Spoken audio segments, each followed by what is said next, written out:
Wa ba'du fa inna asdaqal hadithi kitabullahi ta'ala wa khairal hadi hadiyu sayyidina Muhammadin sallallahu alaihi wasallam wa syarrul umuri muhdatsatuha wa kullu muhdatsatin bid'ah wa kullu bid'atin dhalalah wa kullu dhalalatin finnar. Subhanaka la ilma lana illa ma 'allamtana innaka antal alimul hakim. Rabbi shrah li sadri wa yassir li amri wahlul 'uqdatam min lisani yafqahu qawli. Qala al-muallifu rahimahullahu ta'ala wa adaman naf'a bihi wa bi barakati 'ulumihi wa bikum fid dharain amin. Qala al-haditsur rabi'u wal ishruna, hadis yang ke-24, tahrimu zulmi, pengharaman perbuatan zolim atau larangan untuk berbuat zolim. Ini hadis lumayan panjang, jadi mungkin nggak satu pertemuan ini kita bahas sampai selesai. Nanti ada beberapa pertemuan yang akan kita kaji mengenai hadis yang ke-24 ini. An Abi Dzarrin Al-Ghifari radhiyallahu anhu, dari Abu Dzar Al-Ghifari radhiyallahu anhu, semoga Allah meridhoinya. Anin Nabi sallallahu alaihi wasallam, dari Nabi Muhammad sallallahu alaihi wasallam, fima yarwihi an rabbih azza wa jalla, mengenai sesuatu yang ia telah meriwayatkannya an rabbihi azza wa jalla, dari Tuhannya azza wa jalla. Berarti ini hadis adalah hadis qudsi. Para jamaah sekalian, ada dalam ilmu hadis itu beberapa istilah mengenai hadis. Ada hadis yang diriwayatkan dari Nabi yang memang merupakan Nabi itu adalah sumbernya. Ma'udifa ila Rasulillahi sallallahu alaihi wasallam min qaulin au fi'lin au takririn. Yang namanya hadis Nabi itu adalah sesuatu yang disandarkan kepada Nabi atau bersumber dari Nabi, min qaulin, dari perkataan, au fi'lin atau perbuatan, au takririn atau ketetapan. Ini namanya hadis. Kalau Nabi ngomong ya tentang suatu permasalahan, nah ini dikatakan hadis. Atau Nabi nggak ngomong, tapi Nabi melakukan sesuatu dilihat oleh sahabat, itu pun dinamakan hadis. Atau Nabi berbuat enggak, kemudian Nabi juga berbicara juga enggak. Ini namanya takrir, ketetapan. Contoh dalam takrir, satu waktu Nabi dihidangkan sebuah makanan. Ini makanan namanya dob. Dob itu, kalau ada orang kita yang bilang kalau dob itu apa? Biawak.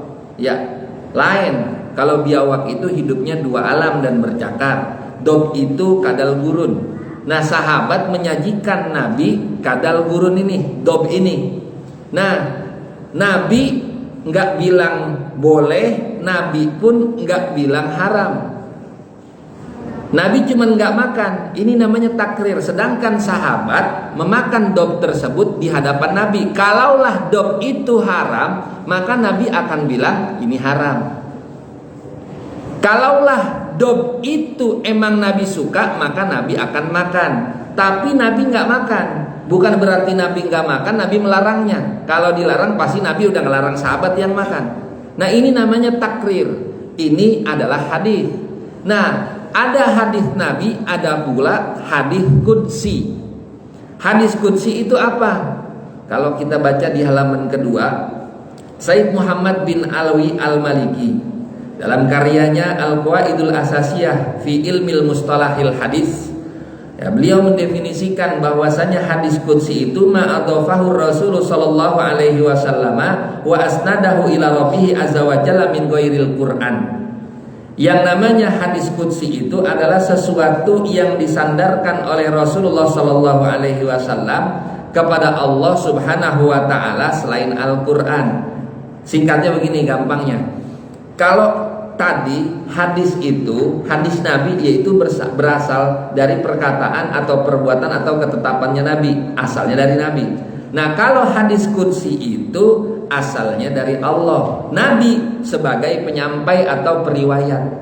Begitu bedanya antara hadis qudsi dan hadis Nabi. Nah lantas yang namanya hadis qudsi ini adalah firman Allah. Maka di awal-awal kalau hadis qudsi itu habis qala Rasulullah sallallahu alaihi wasallam, qala Allah taala, Allah Subhanahu wa taala berfirman. Tapi ini bukan Al-Qur'an, ini hadis. Lantas apa perbedaan hadis qudsi dengan Al-Qur'an? Ini kita juga kudu tahu ya, sebagai orang yang mengkaji isi daripada kitab Arba'in Nawawi ya. Apa beda antara hadis qudsi dan Al-Qur'an? Di sini saya sajikan beberapa perbedaan antara hadis qudsi dengan Al-Qur'an. Yang pertama, Al-Qur'an itu merupakan mukjizat yang kekal sepanjang masa, yang terjaga daripada perubahan dan distorsi. Lafaznya mutawatir dalam setiap kalimat-kalimat, huruf-huruf dan gaya bahasanya. Intinya Al-Quran itu nggak akan berubah, nggak bakal ada perubahan. Sampai kapan? Sampai nanti hari kiamat. Sebab riwayat Al-Quran itu diriwayatkan ya, secara mutawatir dari Nabi kepada sahabat, dari sahabat kepada tabi'in, dari tabi'in kepada tabi'in, terus sampai zaman kita. Itu namanya mutawatir, terus-terusan bersambung. Kalau mutawatir disebut mutawatir, istilah itu yang turun terus menerus kayak hujan, itu namanya mutawatir. Nah Al-Quran nggak bakal terganti, baik huruf ataupun kalimat ataupun ayat-ayat yang ada di dalamnya. Kenapa? Allah janji. Kata Allah dalam firman-Nya, inna nahnu nadzalna dzikra wa inna lahu lahafizun. Sesungguhnya kami yang nurunin Al-Quran dan kami yang bakal jaga, kata Allah. Sehingga sampai nanti hari kiamat Al-Quran tidak mungkin akan berubah satu huruf pun. Nah kemudian kalau Al-Quran itu mukjizat, maka yang namanya hadis qudsi bukan mukjizat gitu. Yang kedua, Al-Quran sah dibaca dalam sholat, sedangkan hadis qudsi nggak boleh kita baca dalam sholat. Di dalam sholat, salah satu rukun yang disepakati oleh 4 mazhab adalah surah Al-Fatihah. 4 mazhab sepakat, bahkan Daud Az-Zahiri yang mazhab kelima pun sepakat bahwasanya Al-Fatihah itu kudu dibaca di dalam sholat. La sholata liman lam yaqra bi fatihatil kitab. Gak sah sholatnya seseorang yang kagak baca surah Al-Fatihah. Maka Al-Quran wajib dibaca ketika sholat, karena itu rukun.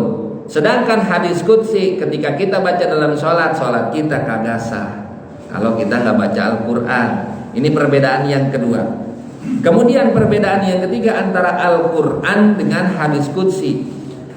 Orang yang ingkar terhadap Al-Quran walaupun satu ayat itu dihukumi kafir.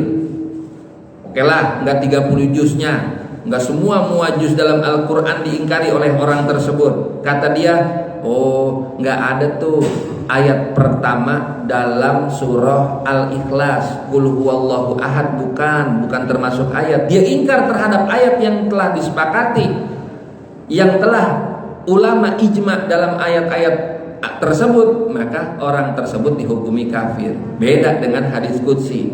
Ada orang yang ingkar terhadap hadis qudsi, maka enggak dihukumi kafir, tapi dihukumi fasik. Tetap dia mukmin, cuman dihukumi fasik. Fasik itu apa sih? Fasik itu kurang, pelaku dosa, tetap mukmin. Orang ghibah dihukumi mukmin yang fasik, dia melakukan sebuah dosa, enggak dihukumi sampai kafir. Tuh, orang-orang pelaku dosa besar, pelaku dosa kecil, yaitu dihukumi fasik.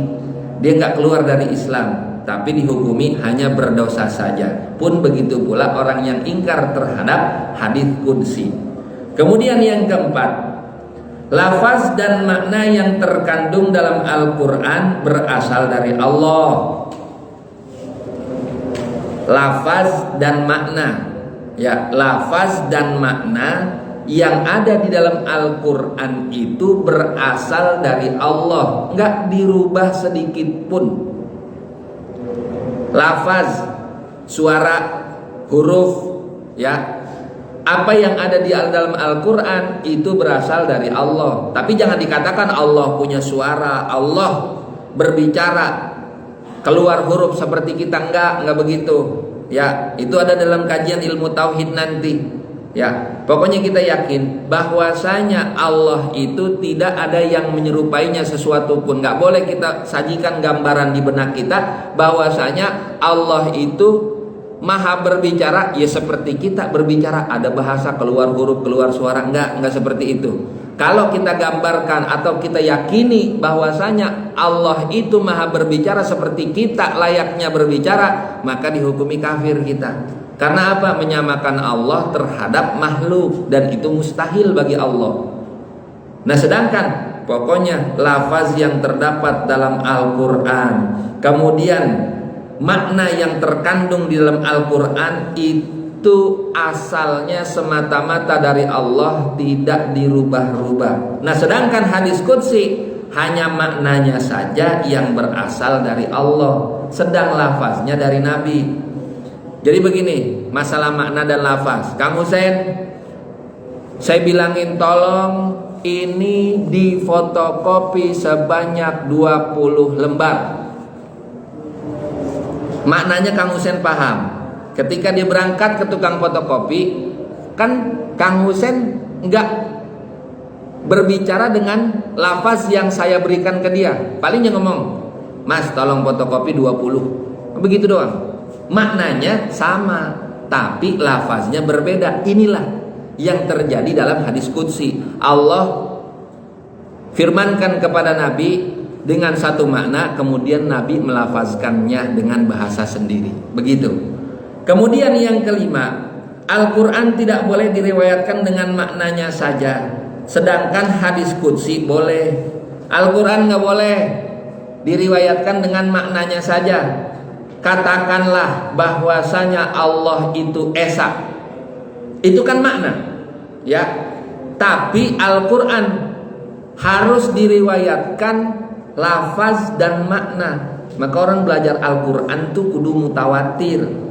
Guru-guru Al-Quran itu kudu ada sanad yang bersambung kepada Rasulullah Shallallahu Alaihi Wasallam. Bahkan bukan cuma Al-Quran, setiap ilmu pun harusnya begitu. Dia punya sanad kepada dari gurunya dari guru terus sampai ke atas hingga Rasulullah Shallallahu Alaihi Wasallam. Sanad saya dalam kitab Arba'in Nawawi ini saya dapat dari dua jalur. Jalur pertama saya dapat di tahun 2017 atau 18 itu dari Syekh Ahmad Al-Misri.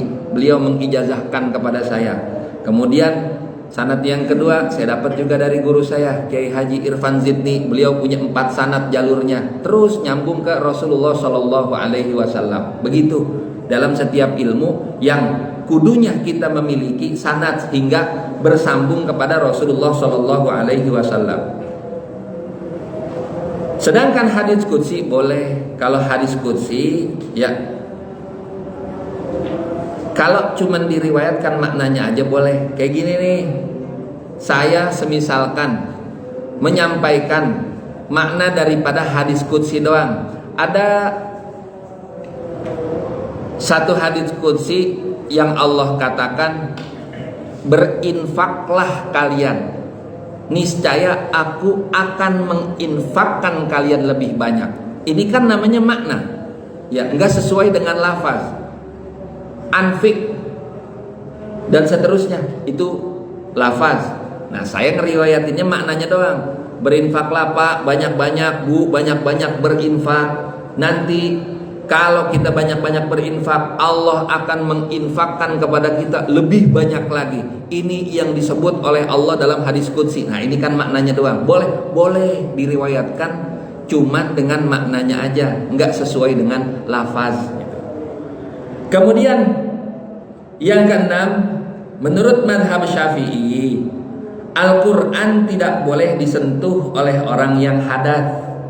Sedangkan hadis qudsi tidak disyaratkan untuk suci dalam menyentuh atau membacanya. Kita nggak punya wudhu sedang hadas kecil, nggak boleh dalam mazhab Syafi'i kita pegang-pegang Al-Quran, kita menyentuh Al-Quran, apalagi bawa-bawa Al-Quran kalau kita sedang hadas, kecuali dalam keadaan-keadaan darurat.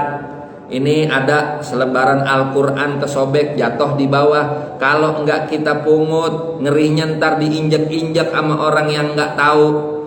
Sedang kita enggak punya wudhu dan orang di sekitar kita lagi rame-ramenya. Kalau kita ngambil wudhu dulu, ini lembaran bisa terbang, bisa diinjek-injek orang. Maka dalam keadaan darurat seperti itu, boleh kita ambil tuh lembaran mushaf tersebut, kita pindahin ke tempat yang layak, ya. Sedangkan hadis qudsi nggak perlu kita berwudu. Lain halnya antara Al-Quran dan hadis, kayak contoh kajian-kajian kitab-kitab tafsir. Itu kalau kita ngaji tafsir, kalau kita bawa kitab tafsir, apakah harus berwudu atau enggak? Ulama dalam hal ini mazhab Syafi'i bilang kalau memang tafsirnya lebih banyak ketimbang ayat-ayat Al-Qur'annya, maka boleh dalam keadaan kita tidak berwudu. Tapi Pak, Bu, kalau kita ngaji atau kita bawa tafsir Jalalain, ya, itu disunnahkan untuk berwudu, karena setelah diteliti bahwa tafsir Jalalain itu isi tafsirnya dengan ayat Al-Qur'annya cuma berbeda 2 huruf saja. Ya, maka diutamakan, sangat disarankan agar kita berwudu ketika megang tafsir Jalalain. Khawatir ya ternyata lebih banyak ayat Al-Qur'annya daripada tafsirannya. Nah, kemudian yang ketujuh, orang yang membaca 1 huruf dari Al-Qur'an akan diganjar dengan 10 kebaikan. Kita baca Al-Qur'an, Alif Lam Mim, itu kan 3 huruf. Maka ganjaran yang kita dapat kalau dihitung dari segi matematis, yang kita dapat 30. Udah tuh 30 ganjaran kebaikan.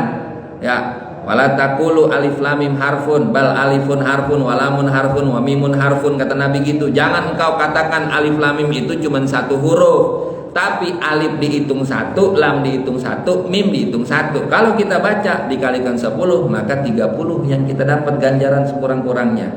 Tapi sedangkan sekedar membaca hadis qudsi itu nggak berpahala. Kalau kita cuma baca hadis qudsi doang nggak ada pahalanya. Kecuali kita mengkaji nih kayak gini. Kita kan lagi mengkaji hadis qudsi yang ada dalam kitab Arba'in Nawawi. Nah, ini ganjarannya ada, ganjarannya banyak. Nah, ini 7 daripada sekian banyak perbedaan antara hadis qudsi dengan Al-Quran.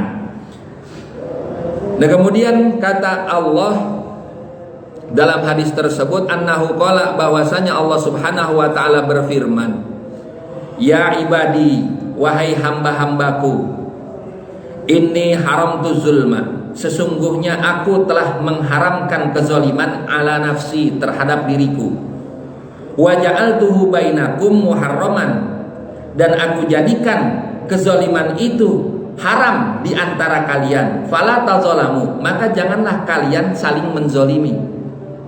Di hadis ini Allah mengharamkan dirinya untuk berlaku zolim. Allah bisa saja menzolimi hambanya. Wong Allah maha kuasa kok. Allah bebas kok berkehendak. Apa saja yang Allah mau, idza arada syai'an ayyakula lahu kun fayakun.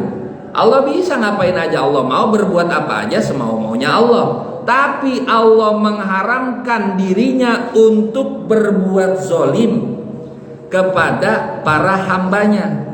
Nah, sekarang zolim itu apa sih zolim? Dalam KBBI ketika saya cari ada beberapa makna zolim. Saya ambil di antaranya, arti daripada zolim itu adalah melakukan perbuatan aniaya yang merugikan diri sendiri atau orang lain. Kita melakukan satu perilaku yang merugikan diri kita atau merugikan orang lain, itu namanya zalim. Orang-orang yang kerja, dia tidur aja, waktunya kerja dia nggak ngapa-ngapain, dia tidur aja. Rugi nggak diri sendiri? Yang lain mah dapat gaji. Hitung dalam apa?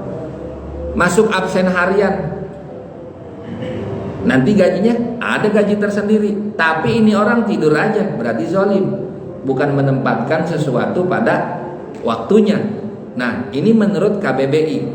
Sedangkan menurut Syekh Ar-Raghib Al-Isfahani dalam karya beliau Mufradat Al-Fazil Quran. Nah, makna zalim itu apa? Zalim itu adalah wad'u syai'i fi ghairi mautihi al-muhtasi bihi imma bi nuqsanin aw bi ziyadatin wa imma bi udulin an waqtihi aw makanihi.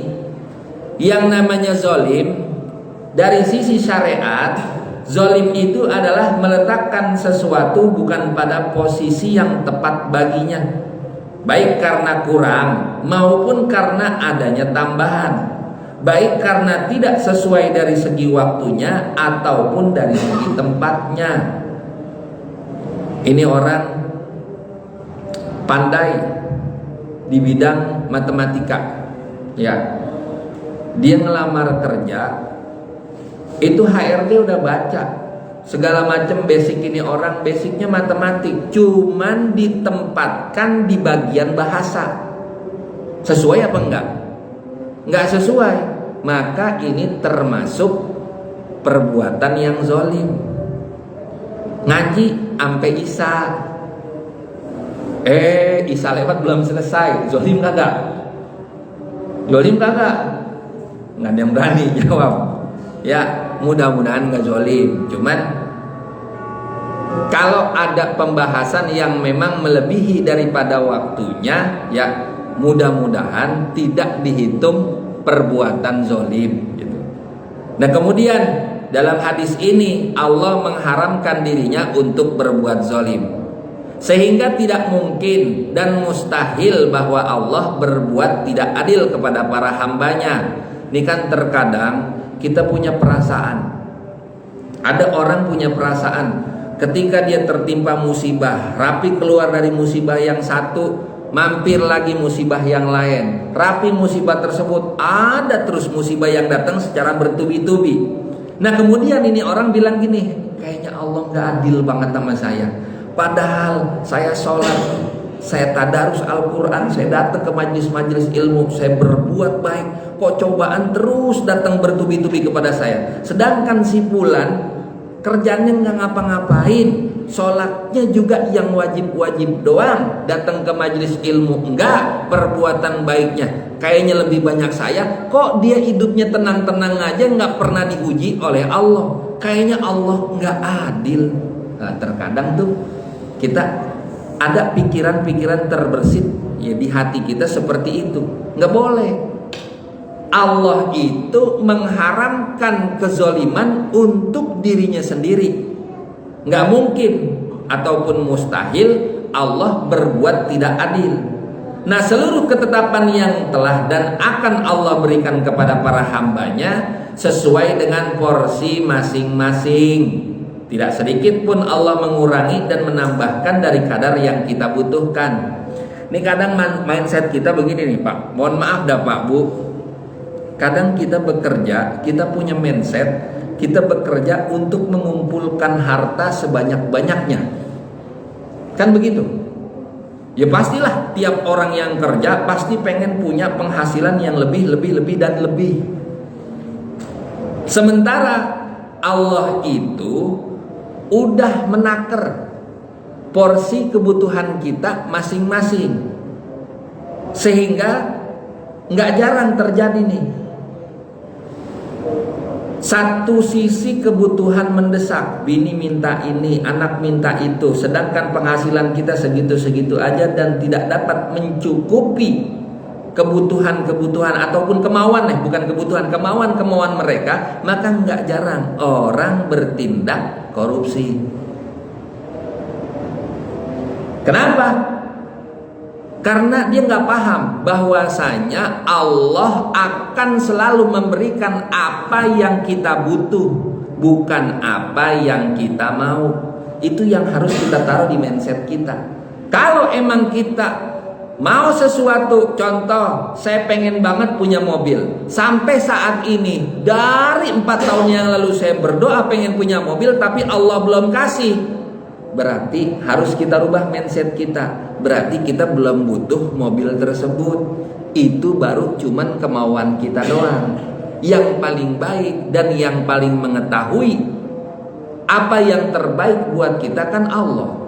Kalau kita dikasih mobil, belum tentu mobil itu kita bawa kepada kebaikan. Boleh jadi dengan kita punya mobil akan bertambah keburukan di hidup kita. Bukan berarti Allah zolim sama kita, bukan.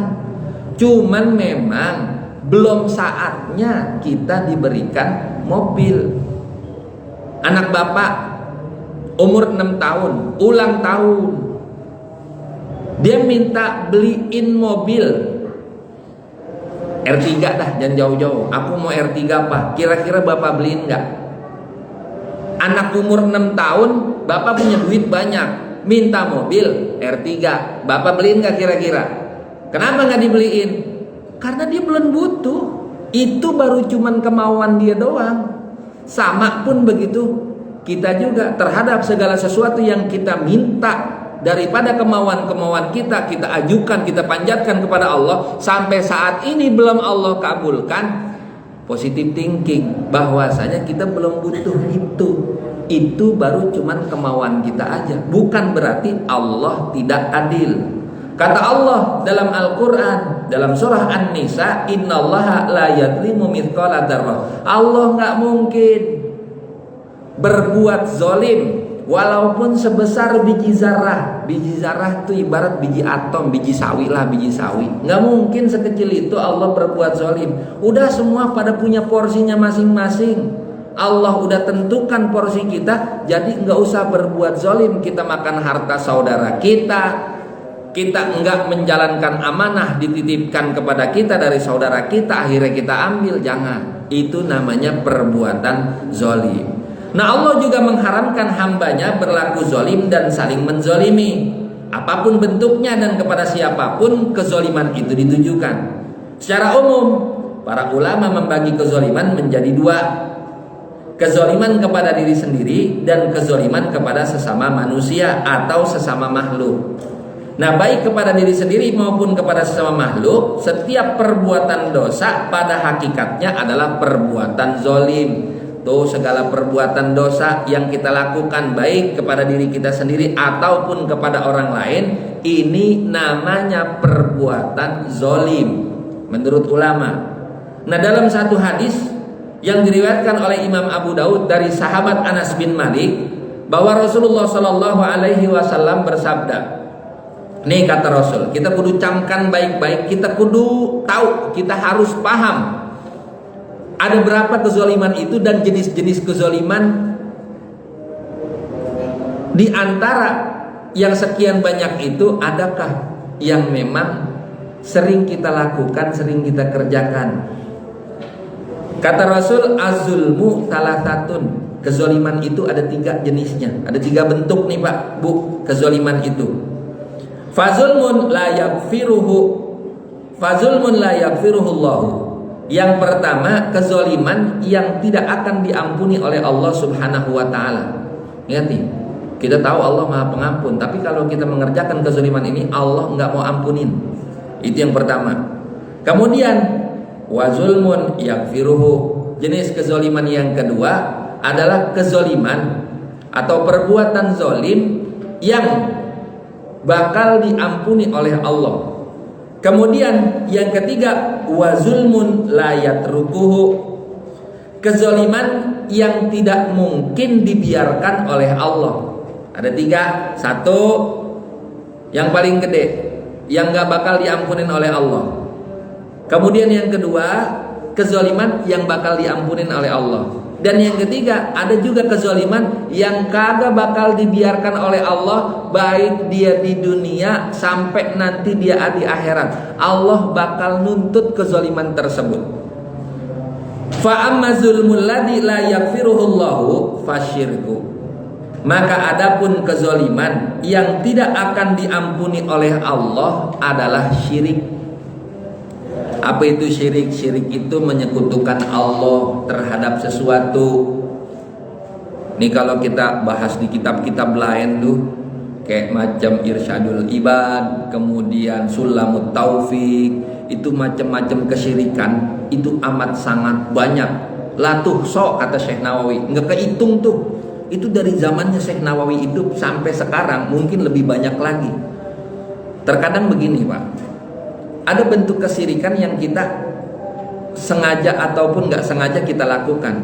Oh, contoh gini, saya kalau kagak minum bodrek nih, kepala saya kagak bakal sembuh puyengnya.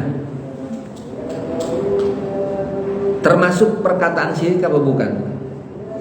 Harusnya syirik. Karena semata-mata yang menyembuhkan segala macam penyakit adalah Allah. Bodrek mah tibang perantara doangan. Ya. Tapi dinilai oleh para ulama itu termasuk perbuatan syirik, menyekutukan Allah kepada sesuatu. Dan syirik ini adalah dosa yang paling besar. Ya, cuman ulama ahlu sunnah bilang, ya, orang yang telah melakukan perbuatan syirik bisa diampuni dosanya. Bagaimana syaratnya? Dia bertaubat. Kata Allah dalam surah Az-Zumar ayat 53, "Qul ya ibadiyalladzina asrafu ala anfusihim la taqnatu mir rahmatillah. Innallaha yaghfirudz dzunuba jami'an. Innahu huwal ghafurur rahim." Katakanlah wahai hamba-hambaku. Katakanlah wahai Muhammad. Wahai hamba-hambaku yang hobi berbuat berlebihan terhadap sesuatu, yang hobi berbuat berlebihan terhadap diri mereka akan suatu dosa. La taqnatu mir rahmatillah, jangan kau putus asa daripada rahmatnya Allah. Kenapa? Innallaha yaghfirudz dzunuba jami'an. Kata Allah, Allah akan mengampuni segala macam dosa. Ini bahasanya jami'an ya. Jami'an itu nggak ada pengecualian, segala macam dosa bakal Allah ampunin. Kenapa? Innahu huwal ghafurur rahim, karena sesungguhnya Allah itu Maha Pengampun dan Maha Penyayang. Maka orang-orang yang telah melakukan perbuatan syirik, ya saudara-saudara kita yang non muslim, ini kan sedang melakukan perbuatan syirik, mohon maaf nih, menyembah Tuhan selain Allah. Ya, ketika mereka masuk ke dalam agama Islam, maka Allah ampuni tuh dosa-dosanya. Nah kita jangan coba-coba, enak dia, usianya udah 70 tahun baru masuk Islam, dosanya sedikit banget, sedangkan saya dari kecil masuk Islam. Saya biar diampuni dosanya segitu banyak, saya murtad dulu lah, habis gitu baru saya masuk lagi ke dalam Islam. Nggak bisa Pak. Ketika kita murtad beda sama mereka. Ketika kita yang muslim murtad, maka segala macam amalia hasanah, perbuatan-perbuatan baik, ibadah-ibadah yang telah kita kerjakan dari kita akil balik sampai saat kita murtad itu terhapus semuanya. Nah ketika kita masuk kembali ke dalam Islam, mulai lagi dari nol. Bukan dosa-dosanya, dosa mau bertumpuk, tapi ibadahnya, ganjarannya dari nol lagi. Itu bedanya kita sama mereka.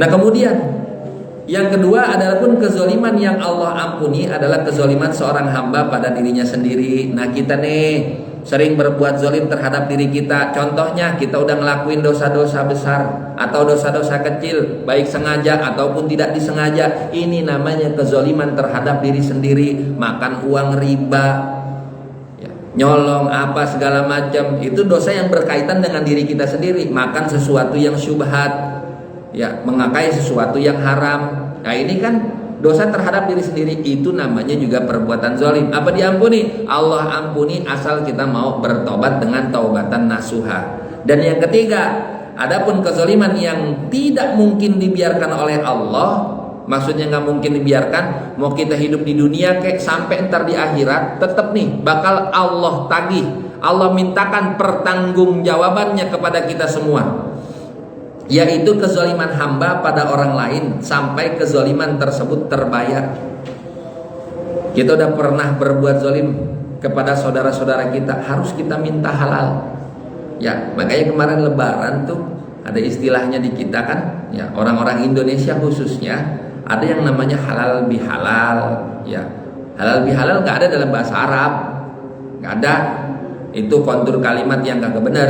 Cuman memang dulu sejarahnya panjang lah kalau saya jelasin di sini, waktu kita nggak cukup nanti. Ya, artinya kita minta dihalalkan terhadap kesalahan-kesalahan yang pernah kita lakukan terhadap saudara kita. Maka ketika Lebaran kan kita mohon maaf lahir batin, saya pernah berbuat salah kepada ente, tolong dimaafkan. Oh iya, saya maafin, saya redo, saya ikhlas. Selesai itu, lunas.